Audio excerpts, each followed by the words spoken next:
ओम नमो भगवते वासुदेवाय। नमस्कार दोस्तों, स्वागत है आप सभी का आपके अपने यूट्यूब चैनल खुशहाल ज़िंदगी में। दोस्तों, पवित्र कार्तिक का महीना चल रहा है। ऐसे में भगवान विष्णु की कृपा प्राप्त करने के लिए दीपदान, तुलसी पूजन, कार्तिक स्नान इत्यादि कर्म किए जाते हैं, जिससे अक्षय फलों की प्राप्ति होती है। कार्तिक मास में कई विशेष व्रतों का वर्णन किया गया है। इनमें से मुख्य व्रत है एकादशी का व्रत। भगवान विष्णु को अत्यंत प्रिय है कार्तिक का महीना, और उतना ही प्रिय तिथि है भगवान विष्णु की एकादशी तिथि। जो हम प्रतिदिन कार्तिक महात्म्य की कथा को श्रवण करते हैं, उसमें भगवान विष्णु ने स्वयं भी यह बात कही है कि कार्तिक मास और एकादशी तिथि ये दोनों मुझे अत्यंत प्रिय है।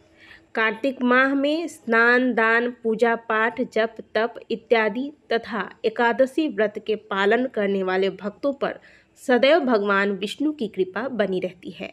तो आज की वीडियो में हम जानेंगे कि कार्तिक मास की पहली एकादशी यानी कि कृष्ण पक्ष की एकादशी का व्रत किस दिन रखा जाएगा।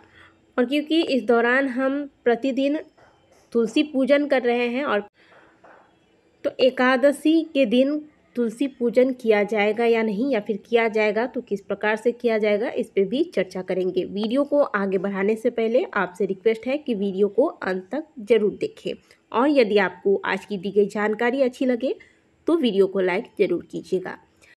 प्रत्येक महीने के दोनों पक्ष यानी कि कृष्ण पक्ष और शुक्ल पक्ष में दसवीं तिथि के बाद एकादशी तिथि आती है, और इस दिन भगवान विष्णु की विधि पूर्वक पूजा अर्चना की जाती है। कार्तिक मास के कृष्ण पक्ष की एकादशी तिथि, जिसे कि हम रमा एकादशी के नाम से जानते हैं, मान्यता है कि रमा एकादशी का व्रत करने से भगवान विष्णु की कृपा से लोगों के सभी पापों का नाश हो जाता है और मोक्ष की प्राप्ति सहजता से हो जाती है। यह व्रत मन को शांत करने वाला तथा आध्यात्मिक विकास में मदद करता है। साथ ही इस व्रत को करने से जीवन में सुख समृद्धि आती है। रमा एकादशी का व्रत करने से साधक के जीवन में खुशियों का वास होता है तथा इसके अलावा धन संबंधित समस्याएं दूर होती हैं, क्योंकि रमा का अर्थ होता है लक्ष्मी। इस एकादशी पर भगवान विष्णु के साथ साथ माता लक्ष्मी की भी आराधना की जाती है, जिससे भक्तों के धन संबंधित समस्याएं भी समाप्त होती है। तो चलिए जानते हैं कि रमा एकादशी का व्रत साल 2024 में किस दिन किया जाएगा। कार्तिक माह के कृष्ण पक्ष की एकादशी तिथि का प्रारंभ 27 अक्टूबर को प्रातःकाल 5:23 पर हो जाएगा, और इस तिथि का समापन 28 अक्टूबर को प्रातःकाल 7:50 पर होगा। 27 अक्टूबर को सुबह के साथ ही एकादशी तिथि का आरंभ हो जाएगा, जो कि पूरे दिन पूरे रात रहेगा, लेकिन यह दशमी युक्त एकादशी होगा। इस एकादशी में दशमी तिथि का स्पर्श है, और दशमी तिथि जिस एकादशी को स्पर्श कर रही हो वह एकादशी शुभ नहीं माना गया है।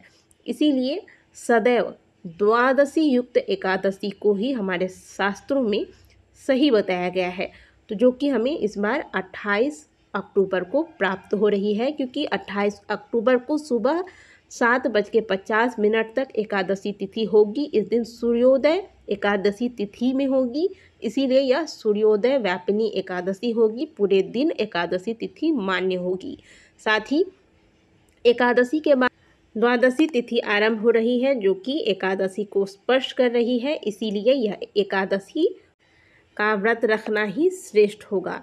तो इस बार रमा एकादशी यानी कि कार्तिक मास की पहली एकादशी रमा एकादशी 28 अक्टूबर को है, और इसी दिन हमें व्रत रखना है। यदि आप पूरे साल भर में एकादशी का व्रत नहीं करते हैं तो कार्तिक के महीने में कम से कम आप एकादशी का व्रत अवश्य धारण करें, क्योंकि कार्तिक के अगर आपने नियम लिए हैं, कोई भी, चाहे आप 1-2 ही नियमों का पालन कर रहे हैं, सारे नियमों का पालन नहीं भी कर रहे हैं, तो भी यह महीना भगवान विष्णु को समर्पित महीना है, और एकादशी तिथि भी भगवान विष्णु को समर्पित तिथि है। तो ऐसे में भगवान विष्णु की अत्यंत प्रिय तिथि एकादशी पर आपको व्रत अवश्य रखना चाहिए, और अगर आप व्रत नहीं रखते तो भी आज के दिन जो आप भोजन करते हैं केवल फलाहारी भोजन लेकर आपको व्यतीत करना चाहिए, ताकि आपको कार्तिक मास का पूर्ण फल प्राप्त हो सके। कार्तिक मास में जो आप तुलसी पूजन करते हैं वो एकादशी तिथि पर किया जाएगा या नहीं, अब इस पे भी चर्चा करते हैं।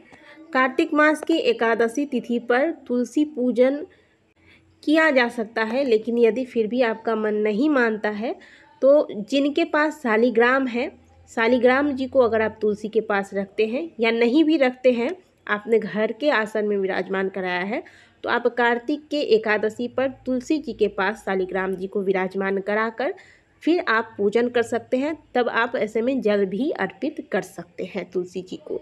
लेकिन यदि आपके पास शालिग्राम नहीं है, तब ऐसे में जिस प्रकार से मैंने आपको बताया था कि रविवार में आपको तुलसी जी के समक्ष दीपदान वगैरह सब करना है, वो आप उसी विधि से पूजन कीजिएगा, केवल जल अर्पित नहीं कीजिएगा। और तुलसी के टहनियों को, तुलसी की जो डाली है, इनको ज़्यादा हिलाना नहीं है, हिलाना तो क्या, इसको स्पर्श भी आज के दिन आपको नहीं करना चाहिए। एकादशी तिथि पर आप कुछ विशेष स्थानों पर दीपदान अवश्य करें, जैसे आंवले के पेड़ के नीचे दीपदान करें, क्योंकि कार्तिक मास में आंवले के पेड़ पे भगवान विष्णु का साक्षात वास माना गया है। तो आंवले के नीचे आप दीपदान कर सकते हैं, पीपल वृक्ष के नीचे दीपदान कर सकते हैं। आसपास यदि कहीं ब्रह्म स्थान है तो वहाँ दीपदान कर सकते हैं। भगवान विष्णु की कोई मंदिर है आपके घर के आसपास तो वहाँ दीपदान कर सकते हैं। शिवालय में जाकर आप दीपदान कर सकते हैं। तो इन खास स्थानों पर आज के दिन दीपदान आपको अवश्य करना चाहिए। दीपदान भी आज के दिन विशेष दीपदान भी किए जा सकते हैं, जैसे आज के दिन आप आंवले का दीपदान भी कर सकते हैं। इस प्रकार से कार्तिक महीने में आप बहुत ज़्यादा कुछ अगर नहीं कर पा रहे हैं तो जब अवसर मिले तो दीपदान करें। और एकादशी तिथि तो भगवान विष्णु की प्रिय तिथि है, इसमें आप जो नियम बताए गए हैं, विशेष करके व्रत करने का, अगर व्रत नहीं करते हैं तो केवल फलाहार लें, जितना बार भूख लगे आप फलाहारी भोजन करें, अनाज का पूरी तरीके से आज के दिन त्याग कर दें और दीपदान करें, भगवान विष्णु का ध्यान करें, उनके मंत्रों का जाप करें। दोस्तों, आशा करते हैं कि रमा एकादशी पर दी गई ये जानकारी आपको अच्छी लगी होगी। वीडियो अगर आपको अच्छी लगी है तो वीडियो को लाइक जरूर कीजिएगा। कमेंट बॉक्स में जय श्रीमन नारायण अवश्य लिखिएगा। मिलते हैं आपसे अगले वीडियो में।